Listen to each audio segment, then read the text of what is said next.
નમસ્કાર સમાચાર જ્યાં દાહોદથી આવી રહ્યા છે કે જ્યાં મનરેગા કૌભાંડમાં એક બાદ એક નામો ખુલી રહ્યા છે ત્યારે નર્મદાથી આમ આદમી પાર્ટીના ધારાસભ્ય ચૈતર વસાવાએ મોટા આક્ષેપો કર્યા છે। જી હા, નર્મદા જિલ્લામાં પણ મોટા પ્રમાણમાં મનરેગા કૌભાંડની અંદર મોટા પ્રમાણમાં પૈસા ચાઉં કરી જવામાં આવ્યા છે। એમાં જે બચુ ખાબડ છે એ નર્મદા જિલ્લાના પ્રભારી મંત્રી હતા ત્યારે મનરેગા કૌભાંડને લઈને સૌથી મોટા સમાચાર આવ્યા છે। મનરેગા કૌભાંડને લઈને સૌથી મોટા સમાચાર ચૈતર વસાવાએ સૌથી મોટો ધડાકો કર્યો છે। ચૈતર વસાવાએ ધડાકો કરતા કહ્યું છે કે મનરેગા કૌભાંડની અંદર નર્મદા જિલ્લામાં પણ 3 કરોડ કરતા વધારેના કૌભાંડો થયા છે। ચૈતર વસાવાએ પત્રકાર પરિષદ કરીને મોટા ખુલાસા કર્યા છે। જો કે આ વખતે ખુલાસાની અંદર ચૈતર વસાવાએ હીરા જોટવાનું નામ ખોલ્યું છે। ચૈતર વસાવાએ હીરા જોટવાનું નામ ખોલતા કહ્યું છે કે હીરા જોટવા પણ કૌભાંડમાં મુખ્ય હોવાના છે। હીરા જોટવાની જલારામ એન્ટરપ્રાઇઝનું નામ એ ચૈતર વસાવાએ ખોલ્યું છે। આ જલારામ એન્ટરપ્રાઇઝ બીજા કોઈના નામે નહીં પરંતુ હીરા જોટવાના અંગત ગણાતા પિયુષ નોકાણીના નામે હોવાની વાત ખુલ્લી છે। ત્યારે ચૈતર વસાવાએ કહ્યું છે કે બચ્ચુ ખાબડની સાથે સાથ કોંગ્રેસના હીરા જોટવા પણ આ કૌભાંડની અંદર સામેલ છે। વધુમાં ચૈતર વસાવાએ આક્ષેપો લગાવતા કહ્યું છે કે આની પણ તપાસ થવી જોઈએ। બચ્ચુ ખાબડના પુત્રોની સાથે હીરા જોટવાની પણ તપાસ થવી જોઈએ। બચ્ચુ ખાબડના દીકરાની સાથે હીરા જોટવા પણ હતા।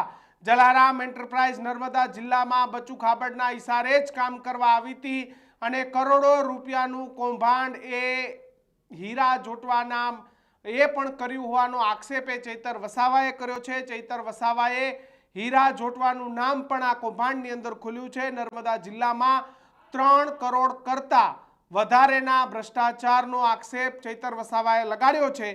ચૈતર વસાવાએ શું કહ્યું આવો સાંભળીએ। નર્મદા જિલ્લામાં બચુભાઈ ખાબડ જ્યારે પ્રભારી મંત્રી હતા ત્યારે કોંગ્રેસના એક દિગ્ગજ નેતા હીરા જોટવા જે વેરાવળથી અહીંયા શ્રી જલારામ એન્ટરપ્રાઇઝ લઈને આવ્યા હતા, આ એજન્સીને મટીરીયલ પૂરું પાડવા માટે 2021, 21-22 અને 22-23 3 વર્ષની એને એજન્સી આપવામાં આવી હતી। ત્યારે આ તમામ લાખો રૂપિયાના પેમેન્ટો એમને ચૂકવાયેલા છે। અમને જે પ્રકારે અમે જિલ્લા ગ્રામ વિકાસ એજન્સી પરથી માહિતી લીધી તો આ લાખો રૂપિયાના પેમેન્ટો, આ પેમેન્ટ બિલો છે, પેમેન્ટની તારીખ છે અને ચૂકવાયેલી રકમ છે। આ તમામ પંચાયતોમાં કરોડો રૂપિયા એમને ચૂકવાયા છે। સ્થળ પર જોતા અને સરપંચો સાથે વાત કરતા એક પણ ગાડી મટીરીયલ આ શ્રી જલારામ એન્ટરપ્રાઇઝ વેરાવળ દ્વારા નાખવામાં આવ્યું નથી। છતાં અધિકારીઓની મદદથી કરોડો રૂપિયાના પેમેન્ટ આ 3 વર્ષ દરમિયાન આ શ્રી જલારામ એન્ટરપ્રાઇઝને ચૂકવવામાં આવ્યા છે। ત્યારે અગાઉ અમે પોલીસ અધિક્ષકને એક ફરિયાદ પણ આપી હતી અને સાથે સાથે અમે એક આવેદન પત્ર પણ આપ્યું હતું।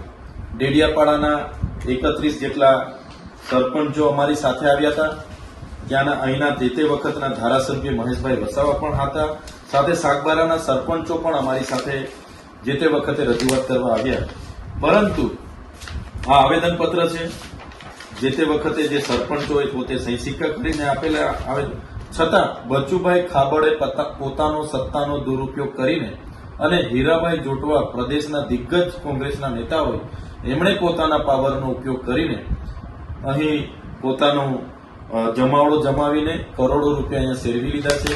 ત્યારે આ કામોની આજે પણ તપાસ કરવામાં આવે તો કામો સ્થળ પર થયા નથી। ત્યારે મનરેગા કૌભાંડમાં માત્ર ભારતીય જનતા પાર્ટીના બચુભાઈ ખાબડના પુત્રો જ નથી, એ કૌભાંડમાં ભાજપના બીજા નેતાઓ સહિત કોંગ્રેસના પ્રદેશ કક્ષાના નેતાઓ પણ છે, જે મનરેગા બિનકુશળ શ્રમિકોને આ વિસ્તારોમાં રોજગારી પૂરું પાડીને એમનું આર્થિક રીતે ઉત્થાન કરવા માટેનો કાયદો બન્યો। એક યોજનામાં ભાજપ અને કોંગ્રેસે ભાઈ બનીને કરોડો રૂપિયાના કૌભાંડો કરેલા છે। આ હીરા જોટવા પ્રદેશ કક્ષાના કોંગ્રેસના દિગ્ગજ નેતાએ ભરૂચ, નર્મદા, છોટાઉદેપુર, દાહોદ સહિતની તમામ વિસ્તારોમાં પોતાના અલગ અલગ નામની એજન્સીઓ રાખીને કરોડો રૂપિયા પોતે ઘરે બેસીને ખંખેરી લીધા છે અને આજે આખી કોંગ્રેસ પાર્ટી ચલાવી રહ્યા છે. ત્યારે સરકારશ્રીને અમે વિનંતી, આ એમની જલારામ એન્ટરપ્રાઇઝ છે. કોઈ પણ જાતની રોયલ્ટી, જીએસટી વગર બિલો મૂકીને, કોઈ પણ જાતની રોયલ્ટી કે જીએસટી ભર્યા વગર, કોઈ પણ જાતની એક પણ ગાડી મટીરિયલ નાખ્યા વગર દર વર્ષે 250 થી 300 કરોડ રૂપિયાનું અહીંયા કૌભાંડ એમણે કરેલું છે. સરકાર આમાં ગંભીરતાથી આ શ્રી જલારામ એન્ટરપ્રાઇઝની તપાસ કરાવે અને જે પણ કામો નથી થયા એ તમામ કામો બદલ એ રિકવરી કરાવે અને એમના પર કડકમાં કડક કાયદેસરની કાર્યવાહી થાય એવી અમારી માંગણી છે. અગર સરકાર આમ નહીં કરશે તો આવનારા દિવસોમાં આદિવાસી વિસ્તારના તમામ જિલ્લાઓમાં બધા જ લોકોને સાથે રાખીને સ્થળ પર જઈને, ગ્રાઉન્ડ પર જઈને આ લોકો સામે કડકમાં કડક કાર્યવાહીની માંગ સાથેના આંદોલનો અમે કરીશું. આજે મળેલી માહિતીના આધારે અમે સ્થળ તપાસ કરી, ત્યાંના લોકોને પૂછ્યા. કોઈ જગ્યાએ આ એજન્સી દ્વારા મટીરિયલ નાખ્યું નથી, છતાં અધિકારીઓ અને બીજા નેતાઓના ઇશારે કરોડો રૂપિયાના પેમેન્ટ થયા છે, જેની તટસ્થ તપાસ થાય એવી અમારી માંગણી છે. નર્મદા જિલ્લામાં બચુભાઈ ખાબડ પ્રભારી મંત્રી હતા. 2021, 21, 22 અને 22-23 દરમિયાન કોંગ્રેસના દિગ્ગજ નેતા, પ્રદેશના આગેવાન એવા હીરાભાઈ જોટવાની શ્રી જલારામ એન્ટરપ્રાઇઝ એજન્સીને સાથે રાખીને બંને જણની ભાગીદારીમાં મનરેગા યોજનામાં મટીરીયલ પૂરું પાડવાના નામે 400 થી પણ વધારે કરોડનું કૌભાંડ થયું હોય એવું અમને લાગી રહ્યું છે. આજે અમે તમામ પુરાવાઓ સાથે બેઠા છે અને આ પુરાવા અને એમણે આપેલી માહિતીના આધારે ગ્રાઉન્ડ પર જે પણ કામના નામે એમણે પેમેન્ટ લીધા છે એ કામ આજે થયા નથી. ત્યારે ભૂતકાળમાં પણ અમે તમામ સરપંચોને સાથે રાખીને એમના વિરોધમાં આવેદનપત્ર પણ આપ્યું હતું, પોલીસ અધિક્ષકમાં ફરિયાદ પણ દાખલ કરાવી હતી. પણ મોટા કદના નેતાઓ હોવાના કારણે જે તે સમયે એમના માત્ર નિવેદનો લઈને, અધિકારીઓના નિવેદનો લઈને ભીનું સંકેલી દેવામાં આવ્યું હતું. ત્યારે આમાં સ્પષ્ટ દેખાય છે કે જે પણ માહિતી અમને મળી છે એમાં કરોડો રૂપિયાના પેમેન્ટો ચૂકવાયા છે, પણ એ સ્થળ પર આજે કામ થયેલ નથી. આ 21-22ની તમામ માહિતી છે. એમાં પણ દરેક પંચાયતોને લઈએ તો કરોડો રૂપિયાના પેમેન્ટો ચૂકવાયેલા છે, પણ એક પણ સ્થળ પર એ કામો થયા નથી. આ એજન્સીએ કોઈ પણ જગ્યાએ એક પણ ગાડી રેતી, કપચી કે કોઈ પણ જગ્યાએ રોયલ્ટી વાળા બિલો, જીએસટી વાળા બિલો મૂક્યા વગર પંચાયતોના નામે કરોડો રૂપિયા સેરવી લીધા છે. સરકારને અમારી વિનંતી છે કે આ એજન્સી શ્રી જલારામ એન્ટરપ્રાઇઝની જે પણ કામગીરી નર્મદા જિલ્લામાં થઈ છે એની જો તપાસ કરવામાં આવે તો 400 કરોડથી પણ વધારે કૌભાંડ બહાર આવે એવું છે.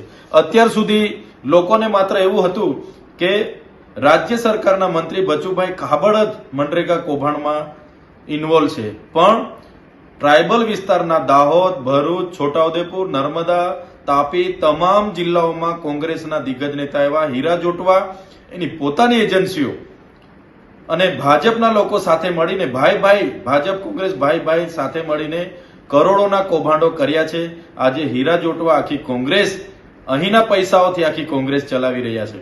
ત્યારે સરકારને અમારી માંગણી છે, એક તો નૈતિકતા સ્વીકારીને બચુભાઈ ખાબડને મંત્રી પદેથી દૂર કરવામાં આવે અને આ હીરાભાઈ જોટવાની જેટલી પણ એજન્સીઓ ટ્રાયબલ વિસ્તારોમાં કૌભાંડો કર્યા છે એમની તપાસ કરાવીને કડકમાં કડક કાર્યવાહી કરવામાં આવે એવી અમારી માંગણી છે.